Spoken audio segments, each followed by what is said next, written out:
Hi, everyone. Welcome to another episode of Spotlight on Customer Success Operations. I'm here with my partner, Matthew Lin. Hi, Matthew. Hello, Jean. Great to see you. And today we have the pleasure of a meeting with Romain Belvas, who sits in Vancouver, but originally came from France, if you can't tell from the French name there. So I'm glad to see another French person on this call today. We're outnumbering you here, Matthew. But just a bit about Romain.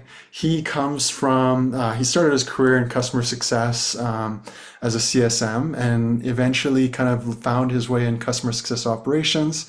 He ended up working at ValueWise a few years back and helped lead a lot of implementations there for Gainsight. And now recently he's been working at Boomi and so helping them there with their Gainsight implementation. So pleasure to have you on the show today, Jaime. Thank you for joining us. Yeah, thank you for inviting me. It's very exciting. It's super great to have you, Romain. And I won't probably pronounce it properly, so I apologize. The non-French person in me will butcher the names as we go. Yeah, no worries. I've got 20 years of that, so I bet. I'm used I to bet all both of sorts. you do, right? Yeah. Fair enough. Fair enough. So it seems like if you haven't been on all sides of CS, you've been on most of them, right? You Yeah. were a CSM, then you were at a consulting firm, and now you hung up that to go do similar work, but dedicated to a specific firm. So what did all those experiences sort of combine to give you as far as perspective now? Which might you have you enjoyed the most or the least, or if not that, like, yeah, how does that contribute to what you're doing now? Yeah, I mean, I think I think it's a good summarization saying that, I've touched the spectrum of what CS might be, and I've been very fortunate to do that, working in small companies, working in consulting firm, and as well larger companies like Boomi. Um, Before joining CS, I used to work in support. So that I had like a fairly long career in support for about 8 years, working with a company called Autodesk, and that was fantastic. I loved to work with them as well. Um, but the one thing that pushed me to go into CS was essentially looking to um, find a way to be more proactive. Support tend to be extremely reactive and to trying to fix problem, which is just the nature of support, right? And back in the days, I have a few years of experience. Um, Suppose customer success did not exist, right? That's kind of a fairly new notion and still in many ways trying to define itself still nowadays. Um, I basically joined as an associate, like literally just from the ground up with a small startup company and just built my career from that point on. Having done that has really helped me have a perspective of, when I build something for a CS person to use it, I think of what they're going to need to use because I've done it before. I can have empathy for the struggle that they suffer. Um, so that's really like a strong influence into that. And as well, it helps having conversation with the CS when we do a share side example with the CSM. It's like, how do you use the system? We can use the same lingo. We have understanding what the pain points are, what the QB are, and their day-to-day life routine. Also helps when we talk to the leadership of CS because do you understand what they're looking for and looking to achieve as well. Um, and just to add on to this, CS operation is built and from multiple pillars, I'll call them. There's definitely like a system perspective, but there's also like an all enablement and training perspective to Mhm. it. And having done all of it, kind of gives you like a enough knowledge to be dangerous on the whole spectrum of what CS ops might be. That makes sense. And can you walk us through a little bit about what that transition was like from CS to CS ops, or like kind Yeah. of what was kind of in your mindset of making the transition and sort of what did that journey look like? Like, was it about picking up a book or starting to learn some systems, or how did Yeah. that work for you? Well, so it all started with joining the customer success realm. So, I was new to it. I didn't really know anything about it. In a startup company, give me a chance and just let me start at the ground up. That company was just about to onboard Salesforce, and they were also looking at other systems to specifically help them with enablement and training and customer success, which they were just starting to implement themselves. And that really piqued my interest. I've always been fundamentally like more into liking working with systems and tools and the computer and that type of thing. It just speaks to me. Like it's almost like a relationship in many ways. I kind of expect to see things and it delivers or it doesn't deliver, and you have to find way around it. And I really like that aspect of work. Anyway, just to fast forward, I was really keen to go into working with Salesforce because I knew that was a tool that everybody was using, and I was looking to become a Salesforce admin in that way. That opportunity didn't really happen with that startup, but I got recruited by a larger company called Central Square. There, they were implementing Salesforce, and then we went through a merger and acquisition of multiple companies, and then we started to look at consolidating the instances of Salesforce and Gainsight and Marketo at the time. And again, got pulled into that as a keener, basically, wanting to help and making sure that we have a unique identifier and all that database goodness that I knew about from previous life. Um, and so that really got me into like that kind of operation, put my toes into that operation world. And then I got recruited by ValueAds, which was like an amazing opportunity to actually just really flex the muscle and build a lot of knowledge and get to work with a lot of different clients and different verticals of those clients. Getting to work with the CEO, the VPs. It's not always easy to get those engagement or those meetings with those people when you work on a company because there's a very strong structure in place.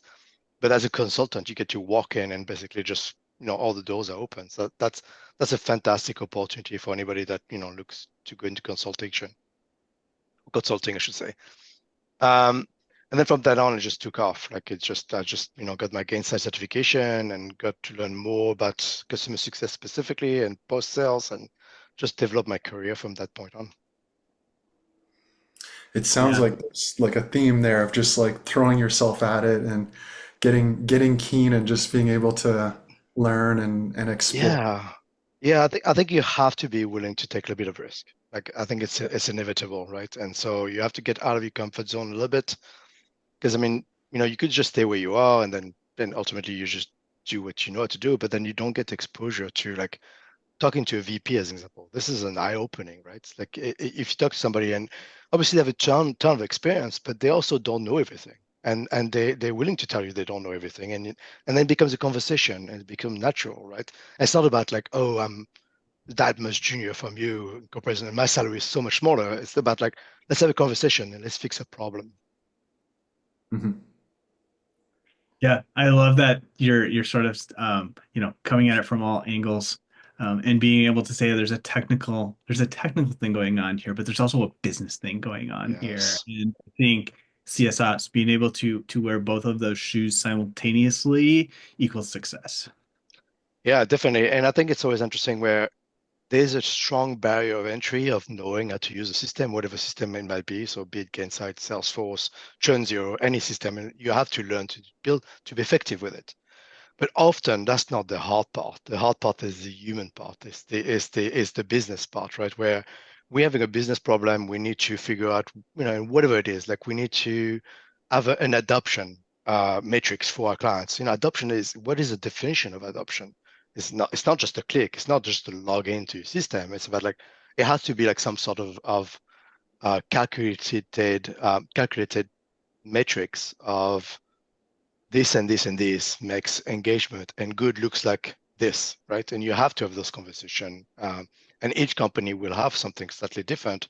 And that definition, getting to that definition, that consensus of like, this is what we're going towards, it is extremely challenging. This is where it takes months to achieve, right? The Did you I think you're experience? touching on like something that's super important. I think in the world of CS ops is that balance between like I know how to build this thing, and it's the nuts and bolts, and like I'm gonna use some wrenches here and build this thing out, and then that consensus piece, the human piece that you're talking about. And I agree, like we often split our worlds between the two, and or sometimes we're more focused on one than another, but that driving consensus, especially in a large company, can often be like one of the more challenging pieces. Like the building it after you get consensus, like that's often Yeah. the simpler part, right? Yeah, absolutely. Yeah. I mean, I think, and as you work cross teams as well, because often, you have to work with marketing, you have to work with sales, everybody has a different OKR ultimately, like a different targets they want to hit in this quarter. And what you want to achieve may not be their priorities. And so like this becomes Right. really challenging to overcome. And then even working across teams, like in my organization example, we work with Gong, we work with Salesforce, we work with Gainsight, and we have a lot of system. We have an ecosystem of a tech stack that is pretty large, and we have different people responsible for it. And then it's always the same thing, right? When as soon as like, okay, I have to bring data from one place to the next, this is what's going to take time. Not like building stuff in Gainsight. I can just do that in 5 minutes, probably. Uh, but like if I rely on another team, well, they're humans, they've got their own thing, they've got a schedule, they've got the priorities. We have to work together, and that's what takes time. It takes tuning. It takes building relationship, which is important for CSMs, right? But CS ops is also important. Mhm. 100%, 100%. I know one of the things, I mean, speaking of you can build it in 5 minutes, and I kind of know that to be true of you because you've spent a ton of time in the Grain Grow Retain community, the Gainsight Global Admin community. I think you've posted stuff on like videos on LinkedIn or like I here did, yeah, literally you're screen sharing how to build it. I think it's the support background coming through in you because that makes probably. you an explainer because that's true of me. I have a sport background and I'm always explaining stuff. So, but I think it's really interesting how much you've invested in other people. I mean, like, hey, I solved this challenge, and the stuff you put out there is not elementary, right? It's a fairly complex, but a common problem. And you're like, hey, I learned something. I'm going to share it with other people. Yeah, yeah, definitely. I mean, I think there's twofold for this, right? I mean, first of all, I enjoy doing it, so that's easy. And I think that's something important for anybody starting their career in customer success. You really want to build like a community, right? And you want to be part of the community. And again, not that I want to do a plug for Gainsight, but it is something that Gainsight has done exceedingly well. Like they've really built a strong community with the community portal and the education program and the certification programs. And I thought this is really strong stuff for a company that, they build a following like Salesforce, I guess, it's very, very similar to that.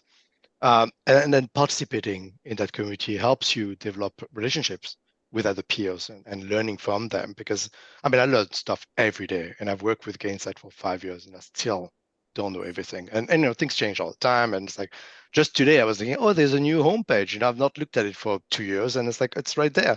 And I was chatting with my colleague Chasha, and it's like, hey, did you change that? I said, no, we didn't. And it's just like, oh, this is news to us, and we probably should know it. And maybe in the back of our mind, we kind of known that something happened, but we're just not at the time looking at it because it's a fast-paced environment, right? Like stuff happened, like fires need to be pulled out, and the leadership wants to have specific things done because we want to drive the business towards something.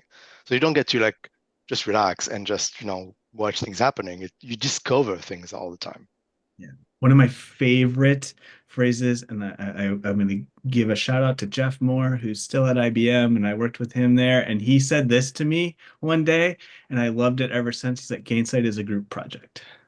Yeah, yeah, Well, yes, that's a it good is. And comment. I Yeah, think you could put most any software in there. That's not a Gainsight exclusive, but and I went, yeah, it totally is. There's stuff I just don't, it's too big to know start to finish, as is most any application that's worth its salt. And so yeah, you're gonna be discovering, you're gonna be learning, you're gonna be asking. yeah, And yeah, perhaps definitely. part of that is because of the customer 360, like you were mentioning, when you talk about data, you start talking to like where is this coming from? I got to go talk to that team.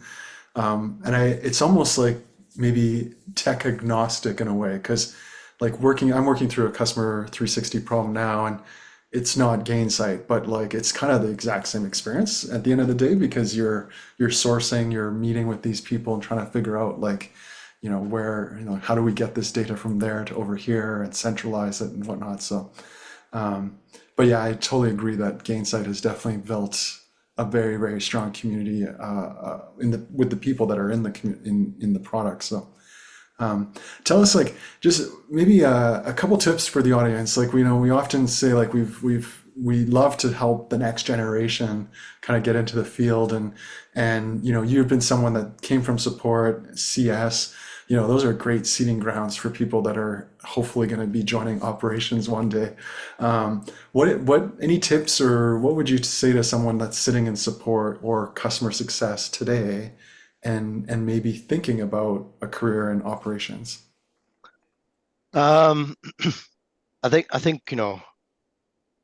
one of the corner thing of changing career, and I think it applies to anything like changing careers, you have to build a network of people and you have to be willing to take a little bit of risk. Saying like, hey, I'm interested, like volunteer for a project or something like that. That's definitely something I think you really have to do above anything else, beside the certification. And obviously all that stuff is good. I mean, it shows that you have a grounding, but that's not going to give you the opportunity to practice it, right? And so regardless of where you're coming from, be it support, sales, or something completely different, meeting people that are working in that environment, and if you're in a fortunate position, you're working with those people, they're colleagues of yours, or they work in the same companies at least, and say like, hey, I'm interested in trying something else.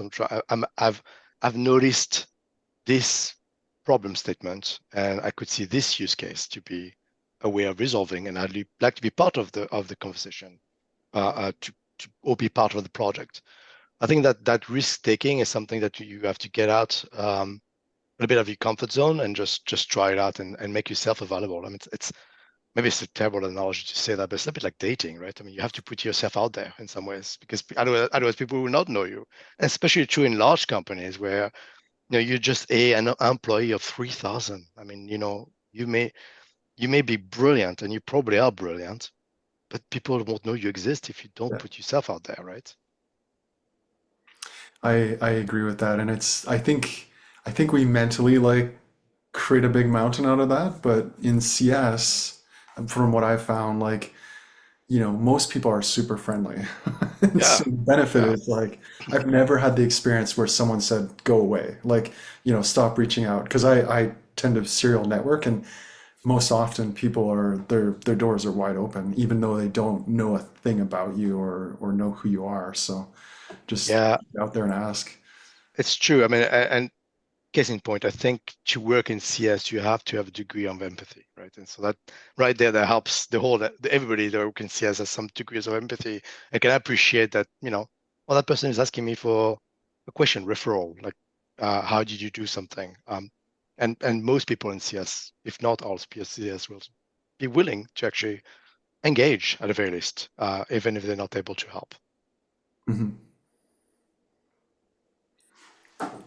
Give us a I don't know if I want to ask you for a trend or a prediction because you've seen so much. So I'll offer you either one. A trend that you've either seen in this space as you've moved through it for the past several years, or you're experiencing, maybe it's a project you're working on right now, or give us a prediction for the future of CS ops or the customer success platforms. What do you think might be around the corner? Yeah. Well, there's a couple of things that comes to mind. So obviously, like we can talk about AI. That's obviously it's a bit disruptive force that is coming into everywhere in our lives. How is that going to impact CS? Well, for my very